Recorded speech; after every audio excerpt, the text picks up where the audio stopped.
amis téléspectateurs de la nouvelle télévision sénégalaise ñu ngi leen di nuyu bu baax a baax di leen ziara comme niñ leen la koy defalee à chaque fois bu activité amee fi mu toll nii dañuy waajal li nga xam ne moo di journée mondiale du théâtre tax tey ñu ñëw fii ci centre culturel Blaise Senghor fas yéene sekk waxtaan ak ñi nga xam ne ñoo koy organiser fii bu Sénégal ki ñu taxawal nag nekk Mactar Diouf daal di bokk ci ñi nga xam ne ñoo organiser événement bi le duñu nag sori ci waxtaan bi dañ koy daal di nuyu mu présenté wu ñu daal di jublu ci li nga xam ne moo di waxtaan monsieur Mactar nuyu naa la. fay naa la soxna si ñu ngi profité di nuyu képp ku ñuy seetaan ak fépp fu ñuy seetaanee. ngeen di waajal li nga xam ne moo di journée mondiale du théâtre ngeen koy organiser le 27 mars bi ñu nekk ñu bëggoon nga daal di ñëw ci li nga xam ne moo di événement. mais voilà comme on le sait le 27 mars c'est la journée mondiale du théâtre et la journée mondiale du théâtre est célébrée fi ñu koy célébrer dafa bëri c'est partout dans le monde. tey dëkk boo dem le jour 27 mars ak jour bu mu tombeel y a les comédiens les artistes les ministères de la culture les hommes de la culture les écrivains les scénaristes yëpp dañuy booloo nekk benn pour fêter journée boobu. alors cette organisation mondiale dafa am mu ñuy wax IT ñoom ñooy organiser loolu il lance un message boo xam ni message boobu képp kuy fépp fuy pays ci àdduna même message bi ngay wax mooy tijji journée bi il l'envoie ñëpp yor ko après ñu célébrer journée bi nag c'est des spectacles c'est des fêtes c'est des démonstrations c'est des tables rondes xam nga c'est des rencontres en tout cas c'est toute la famille du théâtre qui se réunit autour du théâtre.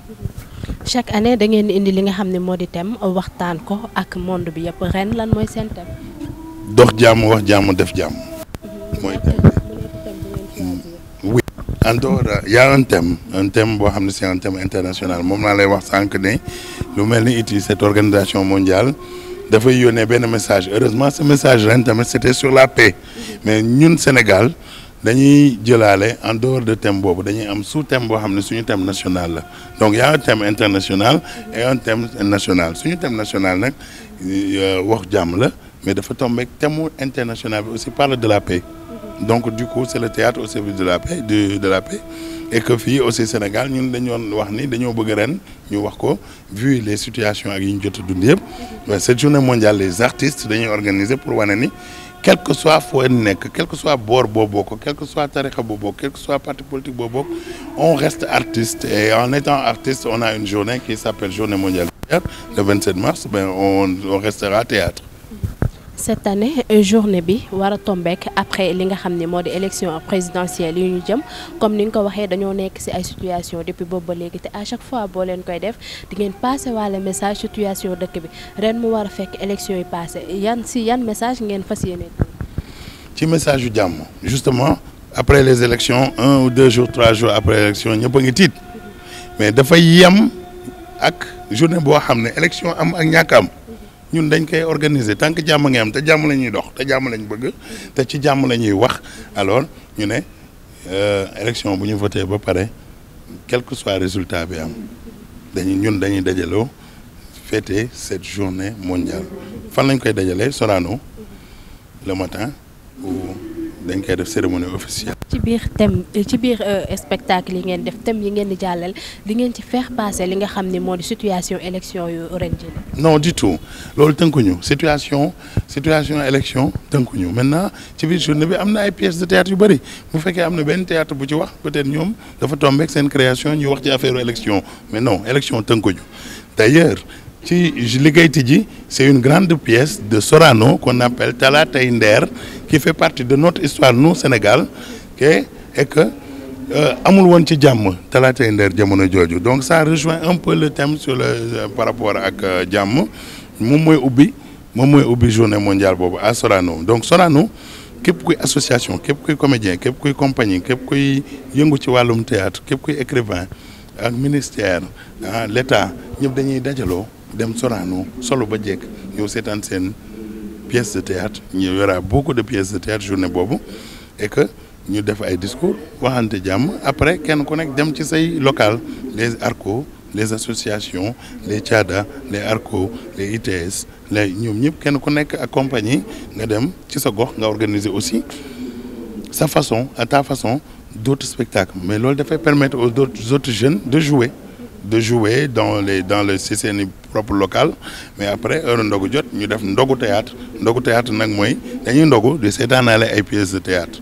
donc voilà donc il y aura des ndogu théâtre à Pékin, il y aura des ndogu théâtre à Guédiawaye, il y aura des ndogu théâtre à Dakar, à Douta Seck, il y aura des ndogu théâtre à Rufisque, il y aura des ndogu théâtre à Bargny, il y aura des ndogu théâtre à Sorano. Durant toute la journée plateau bi ku bëgg seetaan théâtre daqaale koor demal nga seetaane ay pièces de théâtre mais ci biir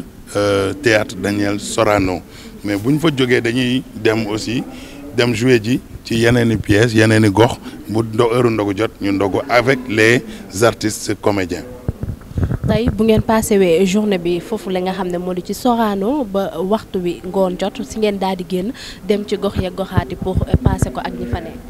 non seulement passer ko ak ñi fa nekk mais fekk le théâtre mooy dem fekki ñi ci seeni biir dëkk donc du coup ci gox ya ñu nekk du coup pour bañ.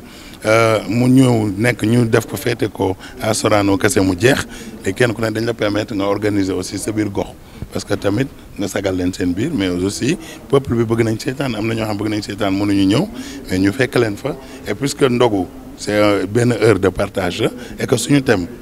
paix la et que on parle du théâtre ben écoute dinañ dàq koor dinañ féete dinañ ndogu lépp ci biir théâtre mais ci jàmm. événement bi ndax buñ ne journée mondiale du théâtre ndax théâtre ça date wante yéen fii Dakar depuis combien d'années yéen a ngi organiser li nga xam ne moo di journée bi di ko féete foofu la ca Sorano. depuis combien d'années je ne sais pas ñu xaw ma sincèrement depuis combien d'années je ne sais pas mais ça fait longtemps qu'on organise et en général du Dakar kese lañ ko organiser je me souviens am na année yoo xam ne ñi ngi ko organiser Mboro maanaam tous les membres du théâtre les comédiens les trucs dañu dem Mboro feetee ko foofu am na beneen année Thiès la am na beneen ren Dakar la ak daaw mën na doon yeneen année feneen école som mais terewul chaque région day organiser Dakar bu ñuy organiser fii Dakar à Sorano Thiès Kaolack Kédougou Tamba ñoom ñëpp kenn ku nekk dañuy organiser seen journée mondiale dans les centres culturels régionaux yi nekk foofu ñoom it dañuy organiser ay spectacles pare organiser seen ndogu théâtre donc c'est une journée de théâtre pour le théâtre une journée mondiale nag au Sénégal et un peu partout dans le monde mais aussi dans toutes les régions. théâtre nekk loo xam ne raar na jamono ji ñu koy gis comme ni ñu ko doon gisee bu njëkk ren ngeen di organiser mu tombeek li nga xam ni moo di ay élections présidentielles ci réew mi ndax fi mu toll nii am ngeen ci jàppale bi ci war comme ni mu daan amee ci organisation bi. Théâtre ñun bu ñu koy organiser yaakaaruñu trop ci ñi ci état beeg ñu nekk parce que ku nekk. C'est une fête pour tous les comédiens, c'est une fête pour le théâtre. Donc, ku nekk ni nga ko mën a féetee noonu nga koy féetee donc c'est pas loo xam ne état bi da koy mënu ko ñu def ko bu doon loolu rek la heure vote le 24 la affaire bi di le 27 donc duñ ko organiser parce que kan moo fi nekk mais terewul kilifa yi ñëw ak ñu ñàkk ñëw les comédiens vont venir le public va venir il y aura des spectacles on va partager des scènes d'amour.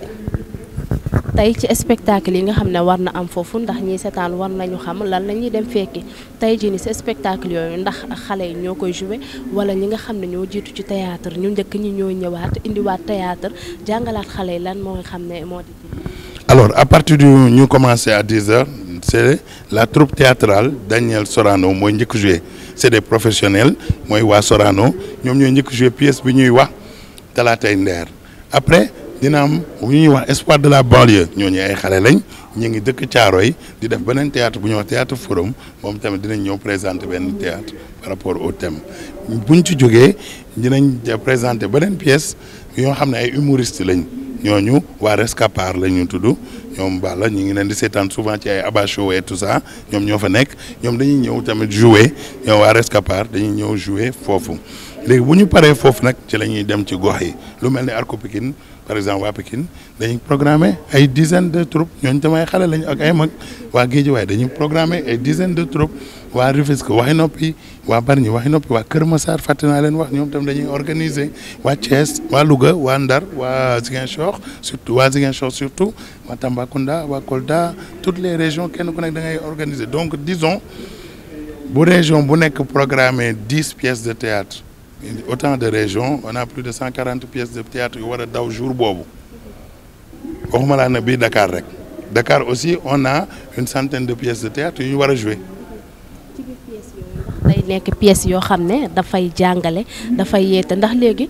xale yi ku jóg rek da ngay bëgg a théâtre parce que série sénégalaise yi ñuy gis léegi dañuy jàpp ni loolu mooy théâtre est-ce que yéen di boole ngeen ci rappeler nit yi lan mooy théâtre réellement. Ok, donc quand on parle de journée mondiale du théâtre on parle pas de série man dama jouer série dama jouer théâtre waxu série bi ngeen seenaan télé ñun ñi nekk ci série yi nag ñoo nekk ci biir théâtre bi mais bi pas dañuy yëg ci kaw scène comme maag yow ni ñu nekkee ci kaw scène bi ni public bi toog dañu seetaan mais forcément dina am jàngale dina am interactivité ñoom dinañ jëlee dara ñun dinañ leen jox dinañ jël aussi si ñoom dara donc jàngat rek la maintenant série beneen affaire la kiy def théâtre nag mën na jouer série kiy def série dina bu amul tàggat torop ak ni ñu koy tàggatee du mën a jouer forcément te ni mu waree ci kaw scène bi donc bokkul maintenant loo xam ne la ñi nga xam ne dañuy def théâtre buntu la aussi ci ñoom pour ñu dem jouer ji dans le cinéma ak série yi duñ def lu dul encourager leen maintenant encourager leen pour ñu dem defi ko parce que lu baax la ñëpp di roy léegi lan la ñu war a def mooy xool nan lañ leen mën a tàggatee ba ñu mën la ñuy def ba ñu mën ci jublu lu baax pas def safaan ba wala def loo xam ne àndul ak suñuy aada ak suñuy cosaan mais sinon pour man lépp luy série lépp luy théâtre lépp luy film lu baax a ko tax a jóg parce que même ci wanee lu bon c'est pour wane lu baax c'est pour jàngal nit ki mu mën a moytu lu bon loolu bu fekkee ne loolu noonu man bu mu joué rôle bu bon ci kaw scène comme ci série yow ngi jigéen nga seetaan ko wala sa doom seetaan ko mu gis ci ne lii lu bon la ba suba bu génnee ci biti kenn ku ko waroon def mu fàttaliku man li ma defoon ba rëcc ci def naa lu baax wala dul baax ça pas dit que bon rôle bi ma joué bon na rek lu bon la wala damay jàngale lu bon déedéet damay wane lu bon li ngir ñu mën caa moytu. am problème mu xàmmee personnage ak personne. waaw loolu ñi koy def ñaari façon la parce que ñenn ñi xamuñu lu bëri ci wàllum pièce de théâtre wala wàllum série ba dañuy jaawale les choses. maintenant am na beneen facette parce que pour man ku nekk ak sa responsabilité public bi day jaawale mais artistes yi nga xam ne ñoo ko joué ba pare génn ci biti incarné ko ñoo tax ñu jaawale leen ñun dama lay jox exemple man li ma joué ci pièce bëri na yëpp lu bon la mais su ci mbedd kenn mosuma dégg lu bon kenn mosuma dégg lu bon te ci mbedd jaawalewuñu ko parce que dunduma ko ci mbedd bi bu ma ci pare naa ci waaye ñi nga xam ne dañ ko dund ba pare nag ñoo ko liggéey ba pare nag génn di ko dund ngir peut-être am fant wala siiw wala leneen waaye écoutez c'est normal gars yi jaawal leen tamit. tey ci événement bi 27 bi ndax da ngeen ci invité ay nit yoo xam ne comme bokkuñu si par exemple ñoo xam ne dañu bëgg a ñëw seetaan si ñoo xam ne dañu bëgg a ñëw assister événement bi koo xam ne du théâtre kat. képp koo xam ne doo théâtre kat di seetaan théâtre di gis ay théâtre kat ji leen fan wala bëgg leen gis. ñu ngi lay invité nga ñëw Sorano c'est gratuit mais ñu ngi lay invité gox ba nga dëkk ci ñi ma tudd sànq jëpp bu fekkee bëgg nga jàkkaarloog artistes yooyu nekk foofu wala nga bëgg leen gis dem leen nga seetaani ndax da ngay toog ñoom ñu jouer la ñu ngi invité ñëpp de la population sénégalaise ñu ngi invité les élus ñu ngi invité les responsables ñu ngi invité l'État ñu ngi invité les parents ñu ngi invité les enfants à aller voir un spectacle de théâtre dans la journée mondiale du théâtre le 27 mars. ñu daal lay bàyyi nga daal di wax sa dernier mot après nga tàggatoo. Alors je remercie tout le monde je remercie la télévision je remercie j'espère que vous allez passer une très belle fête le 27 mars et que cela nous trouve en paix ñu nekk ci jàmm nekk ci dëkk bi am jàmm xam nga ci ñi nga xam ne ñoom ñoo war a ñu ni neen la ñun ñëpp. waaw maa ngi leen di fay waaw nañu ma gis écran yi dëgg la mais maa ngi ci planche yi. bëggoon nañ xam tam lan moo waral lu tax nga raar ci écran yi boobu ba léegi. waaw en fait du ma animateur télé dëgg la de temps en temps dinaa dem ci télé nekk tuuti def animation yow mais je ne suis pas c'est pas mon boulot man sama boulot c'est le théâtre ak le cinéma te maa ngi nekk juste ci formation bi surtout moo tax xëy na ñu gëj ma gis ci loolu mais maa ngi ci formation yi maa ngi ci série yi maa ngi ci cinéma bi maa ngi voilà quoi. fi mu toll da nga nekk di former ay nit pour théâtre. waaw en fait loolu laa mës a def man yàgg naa ci maa ngi école nationale des arts fa laay jàngale maa ngi fii Blaise Senghor dama fiy jàngale instant bi nii nga ñu fekk aussi ñu ngi ci benn projet international bu ñuy def nii boo xam ne wala ni Bruxelles ak Sénégal la ñoom ñoo lëkkaloo pour def coopération en matière de théâtre donc ñu dénk ma ko man ak Ali Beta donc ñun ñooy diriger le projet qui s'appelle Tisser de nouveaux récits pour un nouveau futur yoo xamante ni c'est am na béninois yu si ne am na mauritanien am na comorien et am na waa Saint-Louis waa Ziguinchor waa Diourbel Kaolack ñoom ñoo fi ne donc ñu jël leen en mise en scène en écriture théâtrale et en interprétation moom leen di jàngal pour le moment nii ci atelier yi et on va continuer jusqu'en 2025 pour déboucher sur des pièces de théâtre internationales et sur un festival international de théâtre.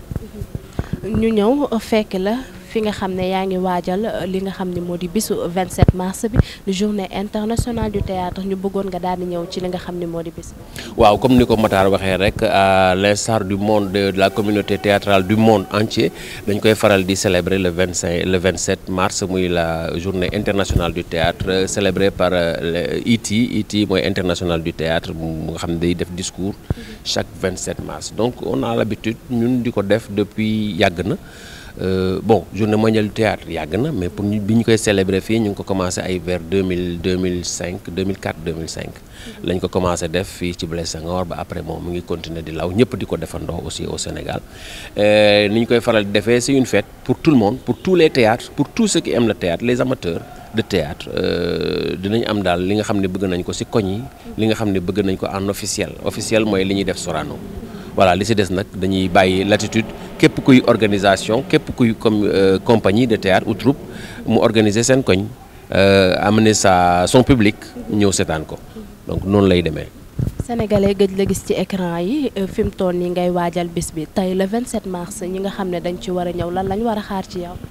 man je suis juste dans l'organisation man damay organiser je gère la communication am na comité d'organisation dirigé par la directrice des arts qu'on remercie parce que franchement moom aussi jàpp na ci à chaque fois c'est le ministère de la culture moom moo koy organiser def ci moyen pour que les acteurs culturels mën a feetu vraiment je tiens à remercier aussi monsieur le ministre de la culture remercier Khoudia Diagne qui est la directrice des arts sur l'accompagnement bi muy am toujours à l'endroit des acteurs culturels surtout aussi à l'endroit des comédiens du Sénégal. kon tey mënuñu xam wala ñu xalaat kañ lañ la war a mën a gisaat ci écran yi nga ñëwaat ci li nga xam ne moo di wàllum théâtre. waaw non en fait boo xoolee écran yi wàllu théâtre c'est du théâtre. waaw bon am kii si la bokk maa ngi lay may dédicace comédien Sénégal yëpp non kii bokkuñu si peintre yi xam nga nag li ma gën a jaaxal mooy dafa am graffiti dafa bëggoon bokk ci journée mondiale du théâtre mais xam nga dof yu njëkkee dañu doon bind si mur yi bu ñu bindee si mur yi léegi ñu ne ay graffeur lañ léegi ay nit lañ dootuñu ay doof voilà non man comme ñëpp sër yi laay dem day fekk ma nuroog personnage casting bi waaw loolu daal bu fekkee nuróo ma ko du ma joué waaw li ci des nag génn ci télé man du loolu mooy sama objectif quoi pour génn ci télé waaw mais mën nañ former xale yi war a génn ci télé. comme comédie bi ñu la daan gis sax fi mu toll nii dootuñ la ci gis. waaw am na ay xale yoo xam ne formé naa leen ñu ngi leen di gis. yow laa wax yow en personne. waaw mais buñ ma invité ñoom ci yooyu dinaa dem. mais je pense que il faut pas faire de l'ombre il faut bàyyi aussi xale yi ñoom ñu gis leen ñun def nañ suñu temps fu ñu bàyyi leen ñoom tamit ñu gis leen voilà mais sinon bon de temps en temps damay yëg seen tey lan la sénégalais war a xaar ci bisu 27. que ñu ngi woo ñëpp pour ñu ñëw communier ak ñun quoi comme c'est la fête du théâtre ñu ngi woo ñëpp ñu ñëw communier ak ñun ñu def ay pièces surtout que suñu thème mooy dox jàmm wax jàmm def jàmm tu vois luñ dañ ko wax ci contexte bi ñu nekk nii politique lépp lu ñuy def ci politique lépp lu ñuy def ci Sénégal bi dañ ci war a waxee jàmm di jëfee ko jàmm doxee ko jàmm donc loolu daal loolu la ñuy xaar ci message bi moom la ñuy jox population sénégalaise loolu la ñuy xaar aussi ci politiciens yi ci population Sénégal. Mariam Faye laa tudd donc comédienne sénégalaise bien sûr et puis donc journée mondiale du théâtre journée mondiale du théâtre le 27 Sorano donc journée mondiale bi c'est une journée qui nous permet quand même ñun ñu mën a waxaat ci théâtre mën a saytuwaat xool fi ñu jógee fi ñuy jëm li ñu def ak lu ñu war a defaat lu ñu war a yokk lu ñu war a wàññi et tout ça ça nous permet en fait de faire un peu voilà benn genre mise au point quoi. Commencé naa théâtre bu yàgg commencé doon def théâtre pour enfants jaar ci théâtre pour enfants jaar ci théâtre yoo xamante ne compagnie yoo xamante ne pour adulte la aussi. jaar ci aussi ay spectacles yu ma créé yoo xam ne man kese maay jouer aussi sur scène donc one woman show des duos wala aussi en compagnie où on est plusieurs genre ay 4 personnes et tout ça quoi. donc fii nii li ñu nekk di def nii benn genre formation la où dañuy jël jeunes yi la jeunesse qui sont dans le monde du théâtre mu nekk metteur en scène nekk ay écrivain dramaturge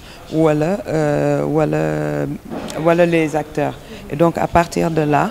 on essaie de former pour pouvoir pousser encore plus loin maanaam ñu xool naka la ñu mën a bindaatee beneen façon théâtre naka la ñu mën a pousser waatee jeunesse bi pour ñu aller encore plus loin plus haut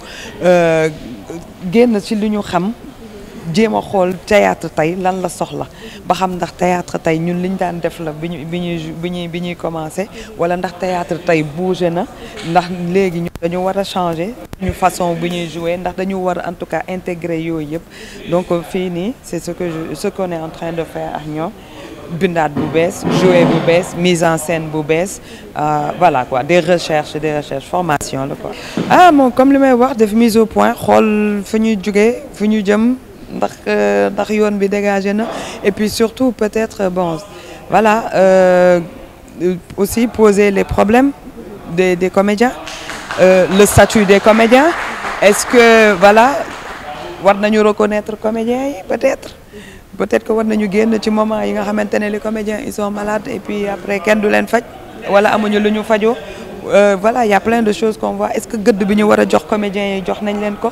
est-ce que fi ñu leen war a teg nañ leen ko est-ce que statut yi ñu leen war a gëdd bi ba ñu am statut bi ñu war a am ci société bi ba mën a nekk ki nga xam ne day xëy di dem bureau ñu xam ne kii lii la kii lee la am na droit lii am na droit lale donc en fait journée mondiale du théâtre ça nous permet aussi d'interroger tout ça quoi. Bon je pense que c'est très important de parler de la paix surtout comme vous dites ñu ngi nekk ci situation boo xam ne ça fait plusieurs années qu'on est dedans et donc je pense que les artistes aussi c'est un peu leur rôle aussi quelque part en fait de voir ce qui se passe dans la société et puis de faire écho de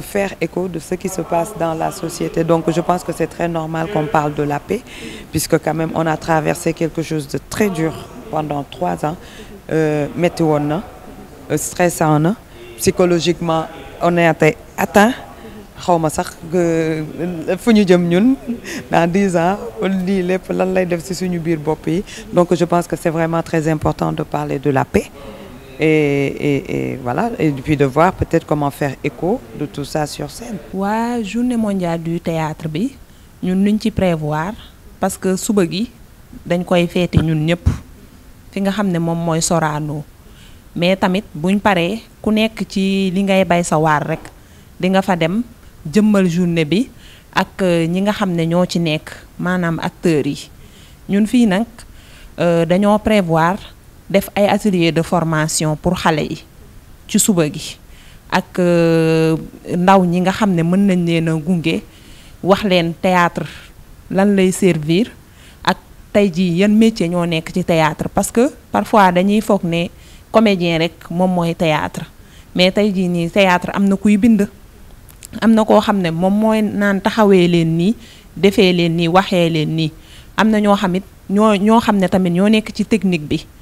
loolu noonu yëpp ay métier lu nekk ci théâtre bi la ci théâtre la